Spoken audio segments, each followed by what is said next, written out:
Let's travel back to March 4th, 2000, Quantum Leap style. We're standing in line in Tokyo, Japan with 10,000 other people, some of whom had started standing in line 4 days earlier. You're waiting not only for the next video game console from Sony, but it also played DVDs. And it was actually cheaper than a standard DVD player. The system promised no limitations on graphics, backwards compatibility, and more power than any system before. And did I mention the DVD player?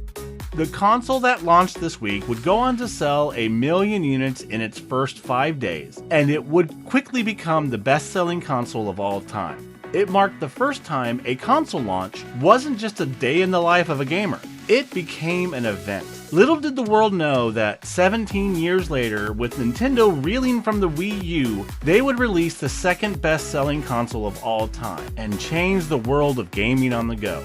We're talking about the launches of the PlayStation 2 and the Switch on This Week in Video Game History. Hello everyone, and welcome to This Week in Video Game History. I'm your host Doug Coleman, and on this show, we like to shine the light of love on games gone by. On this episode, we are looking at the week of March 2nd through March 8th. When I say the term March Madness, it generally evokes images of college men and women playing basketball in their giant end-of-the-season tournaments. However, you could also use that term to describe this month in video games. March has always felt like a second Christmas for gamers, and there's a reason behind that. You see, we are in the tail end of the Japanese fiscal year.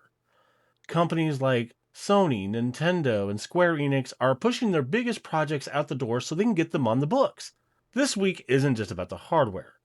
No, we're also going to be talking about a story where the hero and the villain gets transposed in the second game, the brutal ninjas that were revitalized, and the choices that we made that made us rethink how a story should end. This week, we are covering over 40 years in the timeline. We're talking 1983 all the way to 2024. It's another pixelating episode for you today, so be sure to grab your controller and press start to continue.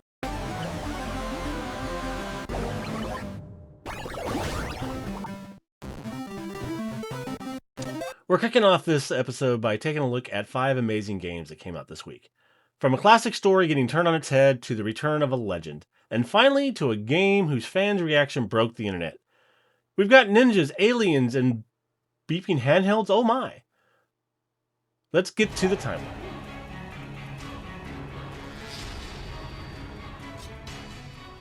Before Dark Souls was a glimmer in Miyazaki's eyes, there was Ryu Hayabusa. On March 2nd, 2004, Ninja Gaiden brought back this legend on the Xbox. This wasn't just an action game, it was a test of will. It brought 60 frames per second fluidity to the original Xbox and taught us all that normal mode was actually hard. If you didn't have a broken controller by March 3rd, you weren't playing it right. I will absolutely never forget this game. I remember buying it when it first came out and just absolutely hating my life when I got to that first boss. I don't even recall how much further I got than that.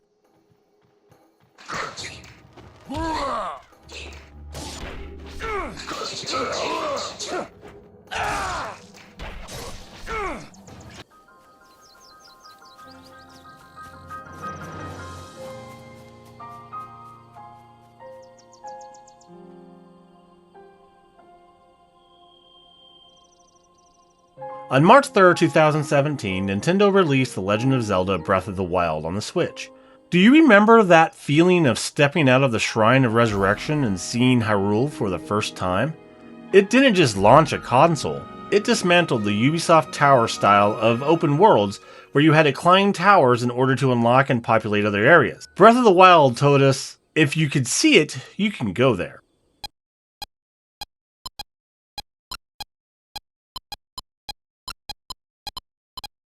On March 7th, 1983, Nintendo released Donkey Kong 2 on the Game & Watch. Let's go old school. Before the NES was even a thing in the United States, we had these little beeping dual-screen handhelds. In Donkey Kong 2, Mario was actually the villain. He had Papa Donkey Kong in a cage, and you, as Junior, had to save him. It's a rare piece of Nintendo history where the roles were reversed.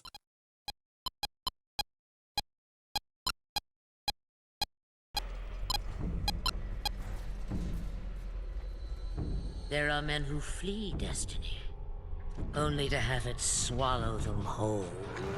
On March 8th, 2011, Dragon Age 2 was released on Windows, Mac OS X, Xbox 360, and PlayStation 3. A lot of people gave this game a hard time for reused environments, but it gave us one of the best small-scale stories in RPG history. Hawke's 10-year journey through Kirkwall proved that you didn't need to save the world to have a story worth telling.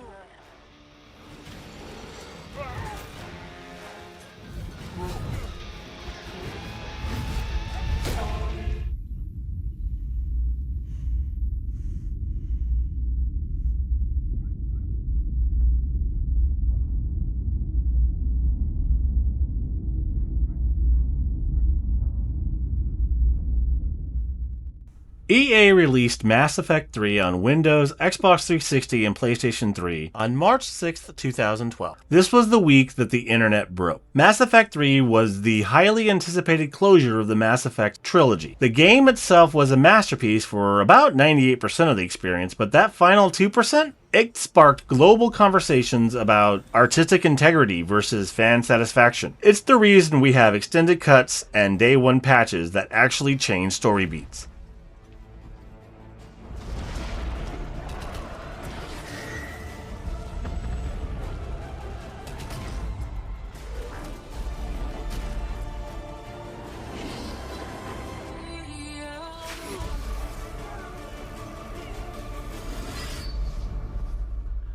The madness continues this week as we feature the launch of two consoles that redefined what it means to play.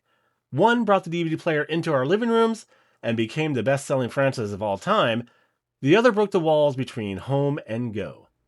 On March 4th, 2000, the PlayStation 2 was launched in Japan. Sony chose this date 3-4 because it was the 12th year of the Heisei era. 1, 2, 3, 4. Clever, right? But the real genius was a DVD player. In 2000, a standalone DVD player cost $300. A PlayStation 2 cost $300. It was the Trojan horse that put a console in every living room, even for people who didn't care about Tekken. While the console arguably has GOAT status today, it wasn't without its missteps. Capcom designer Shinji Mikami, known for creating the Resident Evil and Dino Crisis franchises, criticized Sony's lack of adequate development tools and would describe the PlayStation 2 as the most challenging system he had encountered. The legendary Hideo Kojima expressed disappointment in the console's power, stating that it failed to meet his expectations. A rough launch lineup even led to Worldwide Studios president Shuhei Yoshida to state that the best-selling title during the launch period wasn't the game, but rather the DVD of The Matrix. However, you can't argue with the final results. It is estimated that the PlayStation 2 sold 157 to 160 million units. It's the single best-selling console of all time.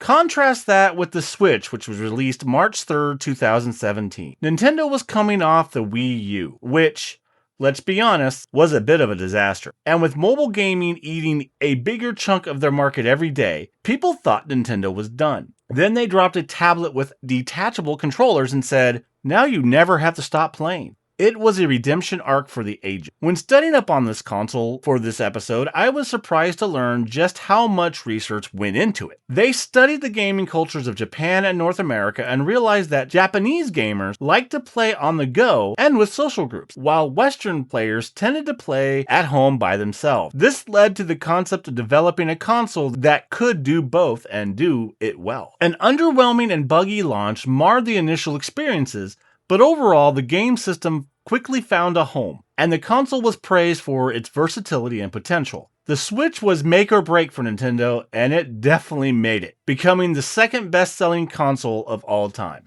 Two of the best-selling consoles of all time debuted in the same week, nearly 20 years apart, and both consoles have made a lasting impact on our world. With the PlayStation 2, we started demanding more from our consoles. We stopped viewing these machines for just playing games. We wanted them to become our entertainment systems. And the Switch brought us true console gaming everywhere. The success of the Switch led directly to the handheld craze we're currently seeing today with the Steam Deck, the ROG Ally, and so many more handhelds. From the beeps of a classic handheld to the massive peaks of Hyrule, this week reminds us that gaming isn't just a hobby, it's a legacy. Whether you're mastering a parry in Ninja Gaiden or exploring the stars of Mass Effect, history isn't just about what happened. It's about the games that stayed with us. That's it for this week's episode. Join us next week as we take a look at the debut of a classic arcade game that has been with us since the early 80s, the release of a game that's widely considered up there as one of the best RPGs of all time, the release of a landmark shooter on the Xbox One, and a game that let you take down a pantheon of gods. I've been your host, Doug Coleman, and when I'm not reminiscing about games of yesterday, you can catch me streaming the games of today every Monday, Wednesday, and Friday evening as the Robust One. If you like this episode, please make sure you like, follow, and subscribe. You can catch the podcast on Spotify, Apple Podcast, or watch the video here on YouTube. Keep on playing, don't forget to save your game, and I'll see you next week.